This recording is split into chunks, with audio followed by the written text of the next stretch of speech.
Hi, എല്ലാവർക്കും നമ്മുടെ food കോർട്ടിലേക്ക് വീണ്ടും സ്വാഗതം. ഇന്ന് ഞാൻ വന്നിട്ടുള്ളത് ബ്രേക്ക്ഫാസ്റ്റിനൊക്കെ തയ്യാറാക്കാൻ പറ്റിയ നല്ലൊരു റെസിപ്പി ആയിട്ടാണ്. ഇത് നമ്മൾ റവ വെച്ചിട്ടാണ് ചെയ്യുന്നത്. കഴിക്കാൻ നല്ല ടേസ്റ്റാണ്. അതുപോലെ നമ്മൾ സാധാരണ ഉപ്മാവൊക്കെ ഉണ്ടാക്കുന്നതിനേക്കാളും കുറച്ച് വെറൈറ്റി ആയിട്ടുള്ളൊരു റെസിപ്പിയാണ്. പ്രത്യേകിച്ച് കറിയും കാര്യങ്ങളൊന്നും വേണ്ട ഇത് കഴിക്കാനായിട്ട്. വെറുതെ കഴിക്കാൻ തന്നെ നല്ല ടേസ്റ്റാണ്. അപ്പോൾ ഇത് ചെറിയൊരു കൊഴുക്കട്ട പോലെയാണ് നമ്മൾ ചെയ്തിട്ടെടുക്കുന്നത്. നല്ല ഹെൽത്തിയുമാണ്.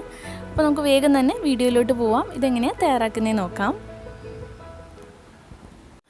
അപ്പോൾ ആദ്യം തന്നെ ഒരു പാനിലേക്ക് നമുക്കൊരു 1.5 കപ്പ് വെള്ളം ഒഴിച്ചു കൊടുക്കാം. ഞാനിവിടെ 1 കപ്പ് റവയാണ് എടുക്കുന്നത്. 1 കപ്പ് റവയ്ക്ക് നമ്മൾ എടുക്കുന്ന അതേ കപ്പിന് തന്നെ 1.5 കപ്പ് വെള്ളം ഒഴിച്ചു കൊടുക്കുക. ഇനി ഇതിലേക്ക് ആവശ്യത്തിനുള്ള ഉപ്പും അതുപോലെ ഒരു 1/2 ടീസ്പൂൺ കുരുമുളക് പൊടിയും ചേർക്കുന്നുണ്ട്. പിന്നെ ഒരു ടീസ്പൂൺ ഓയിൽ അല്ലെങ്കിൽ നെയ്യ് ചേർത്താലും മതി. എന്നിട്ട് ഇതെല്ലാം കൂടെ ചേർത്തിട്ട് നന്നായിട്ടൊന്ന് യോജിപ്പിച്ച് കൊടുക്കുക. അതിനുശേഷം നമുക്ക് ഈ വെള്ളം നന്നായി തിളപ്പിച്ചിട്ടെടുക്കണം. വെള്ളം നന്നായി തിളച്ച് വരുമ്പോൾ നമ്മൾ അതേ കപ്പിന് തന്നെ അളന്നെടുത്തിട്ടുള്ള 1 കപ്പ് റവയാണ് ഇതിലേക്ക് ചേർക്കുന്നത്. റവ കുറേശ്ശെയായിട്ട് ചേർത്തിട്ട് നമുക്കിതൊന്ന് ഇളക്കി കൊടുക്കുക നന്നായിട്ട്. അപ്പോൾ ആ വെള്ളമൊക്കെ റവയിലേക്ക് നന്നായി മിക്സ് ചെയ്തെടുക്കുക. അപ്പോൾ നന്നായി ഇതുപോലെ റവയിലേക്ക് വെള്ളം യോജിപ്പിച്ചെടുത്തിട്ടുണ്ട്. അതിനുശേഷം നമുക്ക് വേണമെങ്കിൽ ഫ്ലെയിം ഓഫ് ചെയ്യാം. അപ്പോൾ നന്നായി ഇതുപോലെ മിക്സ് ചെയ്തതിന് ശേഷം നമുക്ക് ഫ്ലെയിം ഓഫ് ചെയ്തിട്ട് കുറച്ച് നേരം നമുക്കിതൊന്ന് അടച്ച് വെക്കാം. അപ്പോൾ അതിലിരുന്നിട്ട് ഒന്ന് നന്നായി വെന്ത് കിട്ടും. അതുപോലെ ആ വെള്ളമൊക്കെ റവയിലേക്ക് നന്നായി ഇറങ്ങാൻ വേണ്ടിയിട്ടാണ്. പിന്നെ ഇത് നമുക്ക് അടച്ചിട്ട് ഒരു 5-10 മിനിറ്റ് ഇതൊന്ന് മാറ്റി വെക്കാം. ഇപ്പോൾ ഒരു 10 മിനിറ്റൊക്കെ കഴിഞ്ഞിട്ടുണ്ട്. ഞാനിതൊരു പ്ലേറ്റിലേക്ക് മാറ്റുന്നുണ്ട്. പിന്നെ ഇത് ഒത്തിരി ചൂടോടുകൂടി കുഴച്ചെടുക്കണം എന്നില്ല. നമുക്ക് കുറച്ച് ചൂടാറിയാലും കുഴപ്പമില്ല.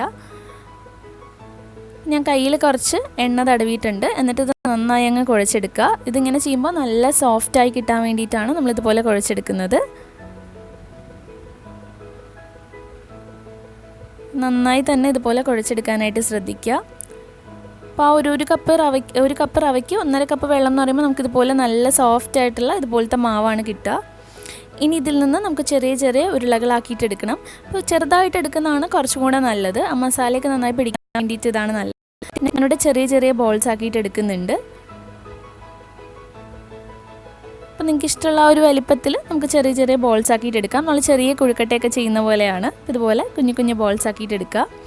ഞാനിവിടെ എല്ലാം ഇതുപോലെ ബോൾസ് ആക്കി എടുത്തിട്ടുണ്ട്. നമുക്ക് 1 കപ്പ് റവയ്ക്ക് അത്യാവശ്യം ഇത്രയും ബോൾസാണ് കിട്ടുക.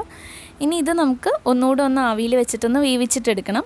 ഇപ്പോൾ ഓൾറെഡി കുറച്ച് വെന്തിട്ടുള്ളതാണ്. ആവിയിൽ വെച്ച് ഒന്നുകൂടെ കുറച്ച് നേരം ഒന്ന് വേവിച്ചിട്ടെടുത്താൽ മതി. അപ്പോൾ നല്ല സോഫ്റ്റായിട്ട് കിട്ടും നമ്മുടെ ഈ ബോൾസ്. അപ്പോൾ ഞാൻ ഒരു പാത്രത്തിൽ കുറച്ച് വെള്ളം എടുത്തിട്ടുണ്ട്. അതിൻ്റെ മീതെ ഒരു പാത്രം വെച്ചിട്ട് അതിലേക്ക് നമ്മുടെ ഈ റവയുടെ ബോൾസ് ഇട്ട് കൊടുക്കുന്നുണ്ട്. ഇനി ഇത് അടച്ച് വെച്ചിട്ട് നമുക്കൊരു 5 മിനിറ്റൊക്കെ വേവിച്ചാൽ മതി. അപ്പോൾ തന്നെ നമുക്കിത് നന്നായി വെന്ത് കിട്ടും. ഇപ്പോൾ ഒരു 5 മിനിറ്റൊക്കെ കഴിഞ്ഞിട്ടുണ്ട്. നമ്മുടെ റവയുടെ ബോൾസൊക്കെ നന്നായി ഇവിടെ വെന്ത് വന്നിട്ടുണ്ട്. ഇപ്പോൾ വെന്ത് കഴിയുമ്പോൾ ഒന്നുകൂടെ നല്ല സോഫ്റ്റായിട്ട് നല്ല പഞ്ഞി പോലത്തെ ബോൾസാണ് ഉണ്ടാവുക. ഇനി ഒരു പാൻ വെച്ച് ചൂടാക്കുക. അതിലേക്ക് നമുക്ക് കുറച്ച് ഓയിൽ ഒഴിച്ച് കൊടുക്കാം. വെളിച്ചെണ്ണയാണ് നല്ലത്. ഇതിലേക്ക് 1 ടീസ്പൂൺ കടുകിട്ട് പൊട്ടിക്കുന്നുണ്ട്. കടുകിട്ട് പൊട്ടിയതിന് ശേഷം ഇതിലേക്ക് ഞാൻ ഒരു 1/2 ടീസ്പൂൺ ഉഴുന്നുപരിപ്പ് ഇടുന്നുണ്ട്. അപ്പോൾ ഉഴുന്നുപരിപ്പ് കൂടി ഇടുമ്പോൾ നല്ല ടേസ്റ്റാണ്. നിങ്ങൾക്ക് ഇഷ്ടമാണെങ്കിൽ ഉഴുന്നുപരിപ്പ് കൂടെ ചേർത്ത് കൊടുക്കാം. അതിനുശേഷം നമുക്കിതിലേക്ക് 1 സവാള ഞാൻ നല്ല പൊടിയായിട്ട് അരിഞ്ഞിട്ടുള്ളതാണ്. അത് ആവശ്യത്തിന് ഉപ്പ് കൂടെ ചേർത്തിട്ട് നമുക്കൊന്ന് വഴറ്റിയെടുക്കാം. ഇനി ഇതിലേക്ക് കുറച്ച് ഇഞ്ചിയും വെളുത്തുള്ളിയും ചേർക്കുന്നുണ്ട്. ഒരു ചെറിയ കഷ്ണം ഇഞ്ചിയും ഒരു 2 വെളുത്തുള്ളിയും ചെറുതായിട്ട് അരിഞ്ഞിട്ടുള്ളതാണ്. പിന്നെ കുറച്ച് കറിവേപ്പിലയും ചേർക്കുന്നുണ്ട്. എന്നിട്ടിത് നന്നായിട്ടൊന്ന് വഴറ്റിയെടുക്കുക.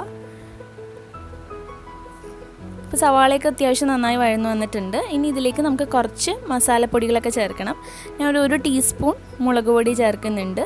പിന്നെ ഒരു 1/2 ടീസ്പൂൺ ഗരം മസാല, അതുപോലെ ഒരു 1/2 ടീസ്പൂൺ കുരുമുളക് പൊടി ചേർക്കുന്നുണ്ട്. പിന്നെ കുറച്ചൊരു 1/4 ടീസ്പൂൺ മഞ്ഞൾപ്പൊടിയും ചേർക്കുന്നുണ്ട്.